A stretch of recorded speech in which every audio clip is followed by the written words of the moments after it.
भाई मेरे पैसे दे दे, भाई तूने बोला था कल दूंगा, यार तूने बोला था परसों दे देगा। क्या आप भी उनमें से एक हो जिन्होंने पैसे उधार दे दिए और वापस जब मांगने जाते हो तो आप बहुत बुरे बन जाते हो? तो ये जो उधारी का लिबास है, तो एक बात ध्यान रखिए कि आज के दुनिया में मैंने किसी को भी नहीं देखा है कि कोई भूखा मर रहा है या किसी को इमरजेंसी की ज़रूरत है, जैसे हॉस्पिटलाइज हो गया वो और उसके फैमिली मेम्बर, तो उसमें इमरजेंसी है और उसमें उसके पैसे की ज़रूरत है। नहीं, आजकल जो उधारी होती है ना, वो लग्जूरियस चीज़ों के लिए होती है। किसी ने आईफोन ख़रीद लिया, किसी ने गाड़ी ले ली, या किसी ने ट्रिप के लिए पैसे उधार ले लिए। और उसके बाद अब इसमें सबसे बड़ी बात क्या है, आप डिफ्रेंशिएट ही नहीं कर पाते हो कि किसकी ज़रूरत है और किसकी नहीं। तो आज अपने अनफोल्ड करेंगे उधारी का लिबास। तो आपको सबसे बड़ी बात ये ध्यान रखनी है कि कभी भी आप उधार दे रहे हो, एक जिसको उधार दिए आपने पैसे, मान के चलिए कि उसके बाद अगर आपने जब भी पैसे मांग लिए तो आप बहुत बुरे बन जाओगे और धीरे धीरे आपके फ़ोन उठाना बंद, आपके टेक्स्ट रिप्लाई बंद और आपसे दूर हो जाएगा। अगेन आपने पैसे दिए भी नहीं हैं। इस केस में क्या होगा? सेम, शायद आपसे बात करना बंद या पैसे मतलब आपसे कम्युनिकेशन बंद। तो दोनों केस में ही आपके देखोगे कि आपके जिस इंसान ने पैसे मांगे हैं उस दोनों केस में ही आपका कम्युनिकेशन बंद हो गया।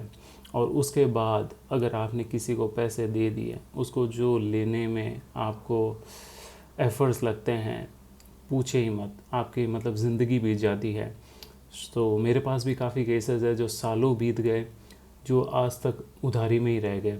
तो एक बात हमेशा ज़िंदगी में ध्यान रखिए कि किसी को सही में ज़रूरत है तो पैसे से नहीं कीजिए, आप हॉस्पिटल जाइए, उसका बिल पेमेंट कर दीजिए। या खाने पीने का नहीं है तो उसको सामान ले जाके दे दीजिए। कैसे केसेस, कुछ केसेस में मैंने देखे हैं कि सामान भी लोग बेच आते हैं, बट आपने अपना कर्म किया है वही।